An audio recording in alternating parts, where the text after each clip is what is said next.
말씀은 요한복음 7장 10절에서 13절입니다. 요한복음 7장 10절에서 13절입니다.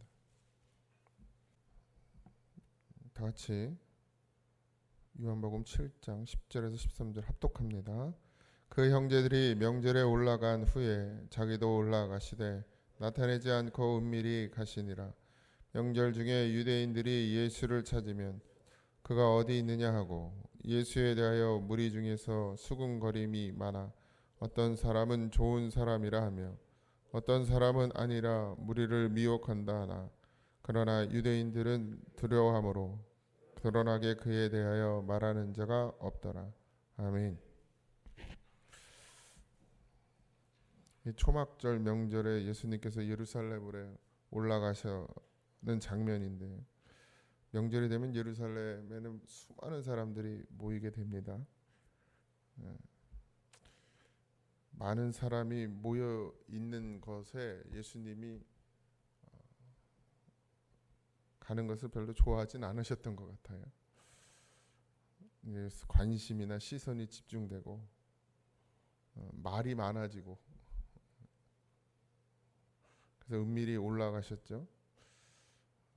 그리고 또 늘 말씀드리지만 예수님께서는 이 땅 가운데 오셔서 자신의 뜻대로 하지 않으셨습니다. 늘 아버지의 뜻을 따라 움직이셨고 아버지의 계획과 말씀에 따라 움직였고, 그 때와 시간, 이 모든 건 하나님께서 결정하셨습니다. 그러니까 사람이 원하는 시간이 아니라 하나님이 원하는 시간. 그러니까 제자들은 지금 예수님의 인기가 좀 좋아지고 있으니까, 쉽게 얘기하면, 그러니까 지금 사람들 많을 때 올라가서 우리랑 같이 무리지어 올라가서 한번 힘을 만들어 봅시다, 뭐 이런 얘기 아니겠어요? 예수님께서는 그것이 아버지의 뜻이 아닌 것이죠. 그래서 조용히 올라갑니다. 드러내지고 유명해지고 사람들이 알아지는 건 하나님의 뜻과는 좀 먼 것 같아요. 늘 예수님도 그러셨고 무명이길 원하십니다. 이름 없길 원하세요. 내가 드러나지는 건 결국 주님을 가리는 일이 되고, 내가 나타나는 건 결국 하나님을 가리는 일이 되더라고요. 그래서 항상 그리스도인은 예수를 말해야 하고, 내가 나를 말하지 않고 예수를 말하면 그게 겸손이죠. 하나님의 때를 기다릴 줄 아는 믿음이 되길 소망합니다. 딱 지금쯤 아니면 내가 얼마쯤 이런 거 없어요. 그냥 가는 거지. 내가 언제 어떻게 될지 모르잖아요. 우리가 아무도 모르잖아요. 언제 어디에 있어야 될지도 모르고 우리가 무엇을 해야 될지도 사실 잘 모르죠. 그냥 남들 하니까 이렇게 그냥 살아가는 것이 되고 있는데, 정말 간절히 하나님의 뜻을 구하고 찾는 그런 믿음이 되어지시길 바랍니다. 두려워서 그런 적은 없으세요? 그러니까 뭐 사람을 피하거나 사람의 소리가 듣기 싫거나 그렇다기보다는 그냥 하나님의 때가 차고 하나님의 뜻이 이루어지는 그 시간에 거기에 있길 원하셨습니다. 목회를 뭐 오래 하지 않아서 잘 모르지만 그냥 뭔가 빨리 이렇게 됐으면 하는 그런 마음이 들어요. 그리고 뭔가 자꾸 바꾸고 싶은 마음도 들고. 근데 하나님이 정말 원하시는 걸 해야겠죠. 근데 이게 자꾸 내 생각이 앞서는 게 참 큰일이에요. 하나님보다 앞서가면 안 되잖아요. 연못에 새끼가 그래도 한 5마리가 또 생겼어요. 걔네도 참 신기해. 그렇게 나는 안 난 줄, 올해는 또 없나 보다 그랬더니 슬금슬금 이제 나와. 또 그 안 기다리고 청소했으면 또 다 죽었을 텐데. 요만한 것들이 돌아다니는데, 그냥 억지로, 저는 계산상 이 연못을 또 넓혀야 되나 이런 생각을 했거든요. 왜냐하면 첫 해에 한 100마리가 나와가지고 그 다음에도 100마리가 나올 줄 알았거든요. 근데 다 살게 돼 있나 봐요. 어쨌든 우리의 욕심은 한도 끝도 없고 우리의 생각은 자꾸 앞서가죠. 근데 하나님은 우리를 살게 하십니다. 예, 막 미리 걱정하고 미리 염려하고 그럴 필요가 없다라는 생각이 점점 들어요. 노후가 걱정 안 되는 사람이 어디 있겠고 앞날이 걱정 안 되는 사람이 어디 있겠습니까? 나중에 다 없으면 어떻게 사나. 요새 저희 집 아버지가 매일 전화가 와요. 진짜 사고를 하도 치셔가지고 차를 팔아버렸어요. 자꾸 이제 연세가 드시고 다리 힘도 없고 그래. 이제 판단력이 좀 흐려. 하도 노셔서 그래. 내가 볼 땐 80밖에 안 되는데 내년에 80인데 벌써 그러셔. 그 이제 차를 뺏겼지. 이제 주변에서 다 말려가지고 팔았더니 또 전화 와서 차가 없으니까 이제 뭐가 이제 섭섭하신가 봐요. 했더니 전기 자전거를 살까 막 이러길래 그건 내가 볼 땐 더 위험하다고 그랬는데 자꾸 뭘 찾아요. 사람을 찾고. 왜 그래요? 공허해서 그렇죠. 진짜 노후 준비는 여러분 예수님입니다. 예수님이 있으면 제가 볼 땐 돈 없어도 괜찮고 예수님 계시면 좀 아파도 괜찮고 근데 예수님은 없는데 돈 있고 안 아프면 아무 의미가 없더라고요. 그러니까 여러분 노후 준비는 예수님입니다. 이 새벽에 열심히 나오시는 여러분들은 제가 볼 때 노후 준비를 잘하고 계신 거예요. 어떤 상황 가운데서도 흔들리지 않아야겠죠. 그렇게 예수님이 하나님의 시간에 하나님의 때에 하나님의 뜻을 따라서 움직이시는데 사람들이 이제 예수님을 찾죠. 그가 어디 있느냐. 뭐 예수님을 찾는 사람은 많아요. 그죠? 지금도 마찬가지. 근데 목적이 뭐냐? 예수님을 찾는 목적. 이유가 뭐냐? 처음에는 다 뭐 자기의 어떤 것을 위해서 예수님을 찾죠. 보통은 그렇죠. 신앙이라는 게 그 깊이를 알지 못하면 그저 예수님 믿어서 이 땅에서 그냥 누구나 갖는 그런 종교 있잖아요. 좀 의지하고 또 뭐 꿉꿉할 때 기도하고 또 그래서 뭐 이루어지고 뭔가를 얻어내고 이런 걸 다 원하죠. 그 당시에도 예수님을 찾는 사람들은 대부분 목적이 있었죠. 제자들도 마찬가지였고요. 분명히 성경에 드러나 있습니다. 제자들이 왜 예수님을 따라다니는지에 대해서. 그들이 성령을 받기 전까지. 예수님도 그렇게 말씀하셨고요. 그래서 우리가 진짜 교회를 다니고요. 예수님을 믿으면 반드시 성령을 받아야 됩니다. 그래야 분명한 이유가 생겨요. 왜 예수님을 믿는지. 목사가 아무리 이야기해도요. 진짜 예수님을 믿는 본질이 뭔지를 아무리 이야기해도 성령이 없으면 이게 들리지가 않는 거예요. 귀로는 듣는 것 같거든요. 근데 안 돼요 이게. 바뀌질 않아. 여전히 기도를 들어봐도 그렇고 여전히 땅에 매여 있어요. 근데 진짜 예수님 만나고 성령의 충만함을 입은 자는 땅에 매이지 않습니다. 그게 정말 성령을 받은 사람의 증거예요. 땅에 매이지 않는 사람. 뭐 성령이 글쎄요. 뭐 이 높낮이가 있는지 잘 모르겠지만 어쨌든 성령을 정말 충만히 받는다 이런 표현을 성경에서 쓰지만 성령이 조금 오고 많이 오고 뭐 그런 게 있는지는 잘 모르겠지만 어쨌든 성령이 임하시면 이렇게 되어 있어요. 성경에 성령이 임하시면 성령이 많이 임하면 이렇게 되어 있지 않고 성령이 임하시면 그러니까 성령이 우리 안에 오시면 분별이 되죠. 근데 아직 성령을 받지 않은 사람들은 예수님에 대해서 자기 생각으로 말합니다. 좋은 사람이라고도 하고 무서운 사람으로도 여기고 또 미혹하는 사람이라고도 말하고 지금도 여전히 뭐 마찬가지죠. 교회를 예수님을 제대로 알지 못하는 사람들은 이렇게 반응할 수밖에 없죠. 중요한 것은 세상의 평가나 사람들의 말이 아니라 여러분에게 예수님은 누구냐 여러분들에게 정말 믿음으로 고백되어지는 예수님은 정말 나의 생명이 되고 나의 주가 되고 나의 전부가 되고 이게 성령이 아니면 고백이 안 됩니다. 그러니까 베드로의 고백도 베드로가 한 게 아니고 네 안에 하나님께서 하게 하심을 입은 것이죠. 그래서 성령이 필요하고요. 성령을 받으셔야 됩니다. 저도 잘 모르겠어요. 그러니까 뭐 성령의 충만함이다 그러면 우리가 가끔 뭐 기도원에 가서 아니면 부흥회 때, 뭐 아니 수련회 때 이렇게 받는 걸 성령의 충만함이라고 생각하여 그렇지 않은 것 같아요.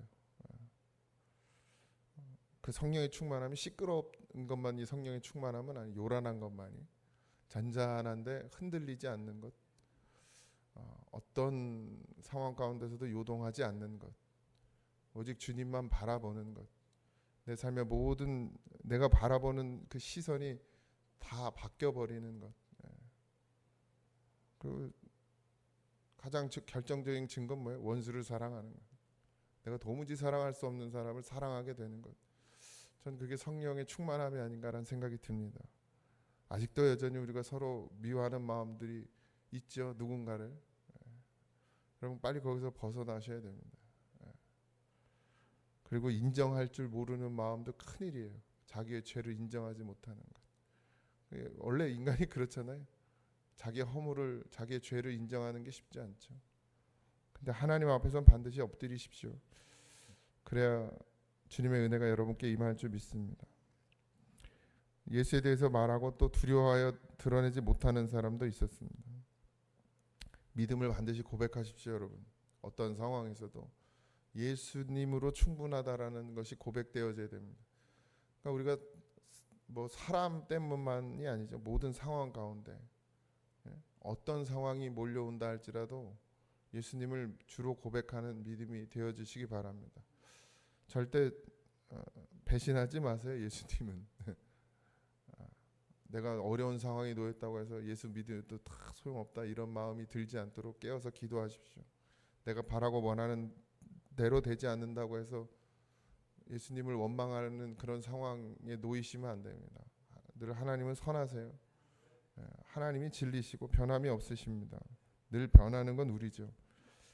그러니 정말 두려워해야 될 건 세상이 아니라 하나님과의 관계가 끊어지는 것을 우리는 두려워해야 합니다.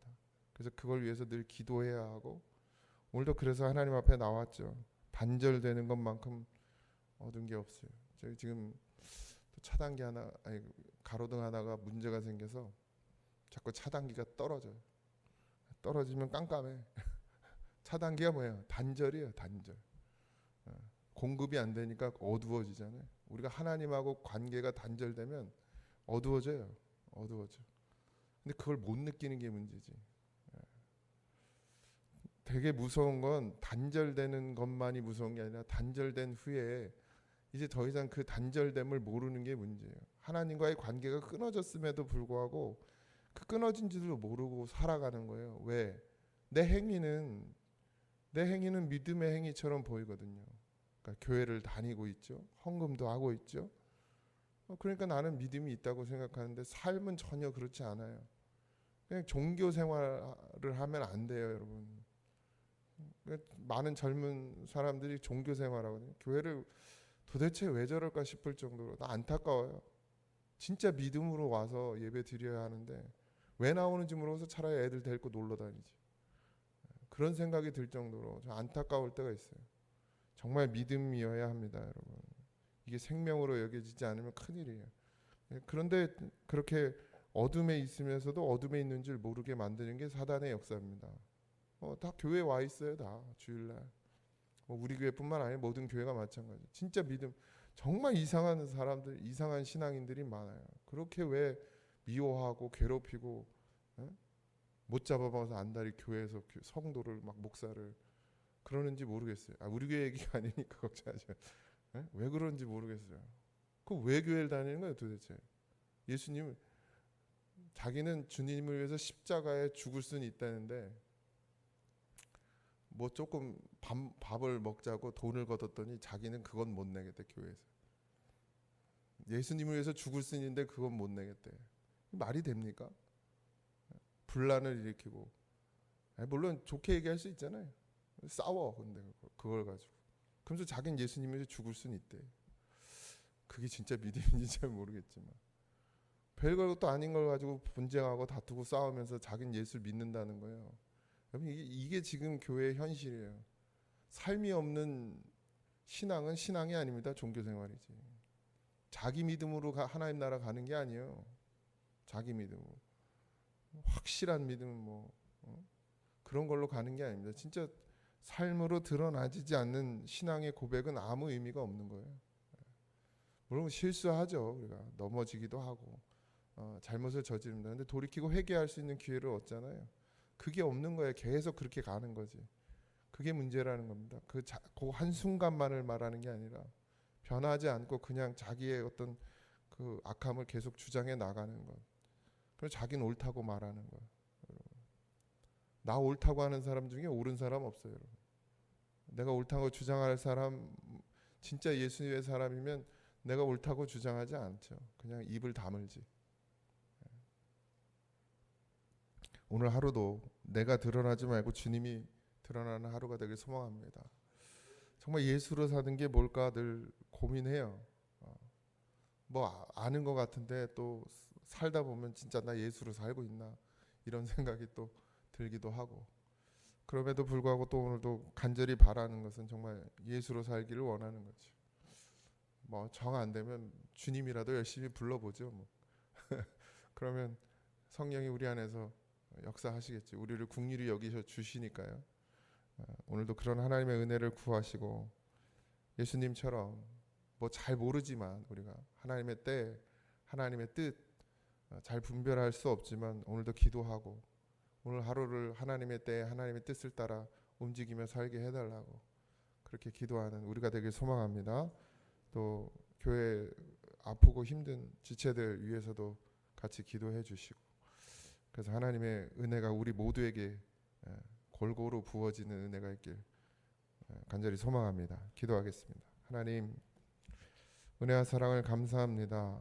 예수로 산다 말하지만 정말 우리가 예수로 살고 있는지 주님만 바라보고 믿음으로 살기를 원하는 성도들에게 주여 성령을 부어 주셔서 정말 우리로 할 수 없는 이 가능하지 않은 일을 가능하게 하여 주시옵시고, 아버지 하나님, 오늘도 간절히 이 새벽에 하나님께 구하고 부르짖는 것은 주를 바람입니다. 하나님, 다른 것 의지하지 말고 오직 예수 의지하고 예수 바라보며 살 수 있도록 하나님 우리를 붙잡아 주옵소서.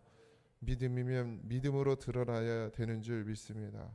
하나님, 우리의 삶 가운데 반드시 믿음으로 드러나게 하시고 오늘도 주님과 동행하기를 간절히 원하오니 주여, 하나님은 늘 우리를 붙드시지만 우리의 믿음이 주님을 붙들게 하여 주시옵소서. 그래서 늘 동행하고 주님과 함께하며 오늘도 평안함과 평강을 누리며 살게 하여 주시옵소서. 모든 것 감사하며 예수님의 이름으로 기도하옵나이다. 아멘. 하늘에 계신 우리 아버지여, 이름이 거룩히 여김을 받으시오며 나라의 임하옵시며 뜻이 안에서 이루어진 것 같이 땅에서도 이루어지이다. 오늘 아버지에게 일용할 양식을 주옵시고 우리가 우리에게 죄진 자를 사하여 준 것 같이 우리 죄를 사하여 주옵시고 우리를 시험에 들게 하지 마옵시고 다만 악에서 구하옵소서.天나라와 권세와 영광이 아버지께 영원히 있사옵나이다. 아멘.